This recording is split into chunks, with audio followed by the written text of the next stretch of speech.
well. Rangers victorious 4-3 in a shootout, and with 8 minutes to go, they're down by 2 goals. You figure it's all over, and they came back. Give them a lot of credit to come back and end up with the 2 points. We get to keep the house in the car for another week.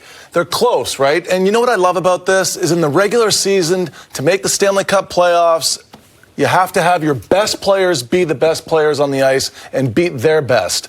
Panarin scores in regulation, Zibanejad scores in regulation, both score in the shootout, and you steal 2 points in Minnesota. And make no mistake about it, those 2 points were even more important for Minnesota than they were for New York. New York saw Minnesota's best. That was best on best, and I think the stars for the Rangers, Zibanejad and Panarin specifically, made the difference for the team. Rangers tie a season-best 3-game winning streak, and it's their high watermark in terms of the record. First time they've been 6 games above 500. And you mentioned Panarin.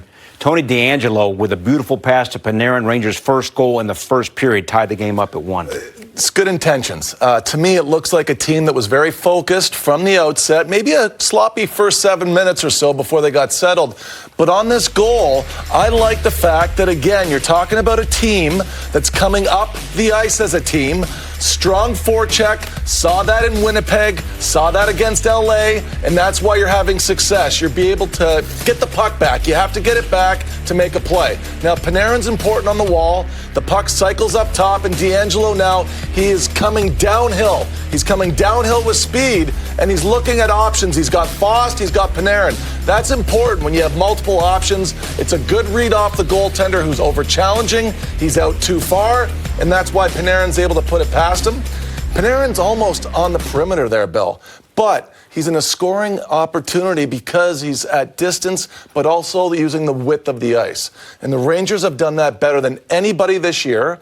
They have 158 passes this year across the ice that have ended up with shots on goal. That leads the NHL. Now, we're going to see other goals in this game and other opportunities that happen off of broken plays and ricochets, and it almost happens as a byproduct of having the good habit of seeing a man making a pass and forcing the opposition to defend. That's what the Rangers do well. All right, so Panarin, Steve, knotted the game at 1, and it turned out that Minnesota had a 3-1 lead, 8:09 to go, and Pavel Buchnevich scores his 5th goal in his last 9 games.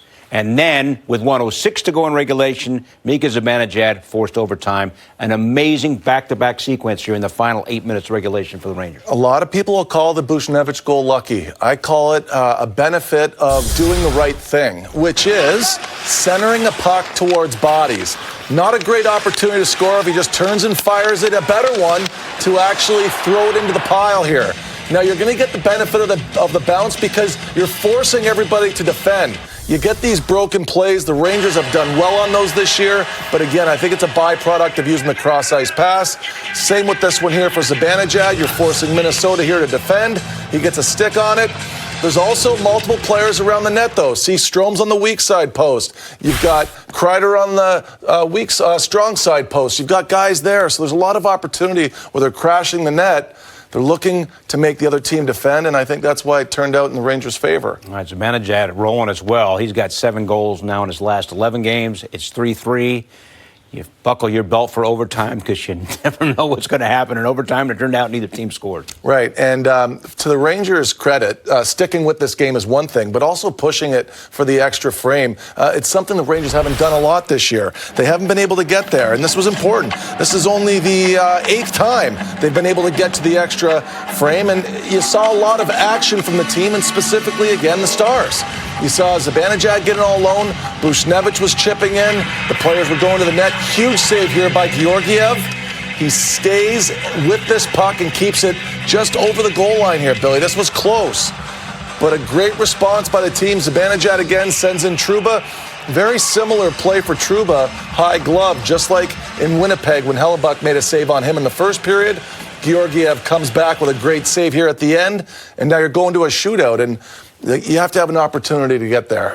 There's a lot of teams right now in the NHL. Pittsburgh, Columbus, the Islanders, Montreal, Toronto. They've all had 17 games of overtime. They've collected more points.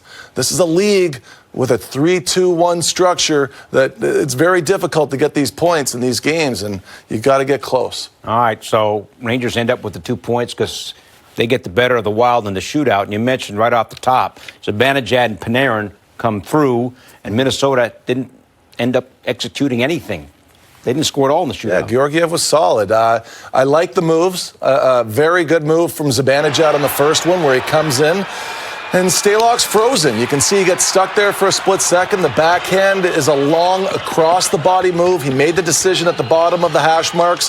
Panarin, I honestly thought this wasn't a good one. They reviewed it. I've never seen a goal reviewed in a shootout. I have, only when it's been a question of the puck crossed the line or not. But I thought this was backwards motion. They deemed it to be okay. Can't go backwards. Can't go backwards. He goes side, but I got to be honest. I thought it was going to go the other way, but good for the Rangers. A little bit of luck both ways. Luck offensively to get the goal to stay, and then a little bit of luck on the crossbar for Georgiev. But look, at the end of the day, this team needed these 2 points badly. Now you're going against Columbus tomorrow, right? And Seth Jones is out.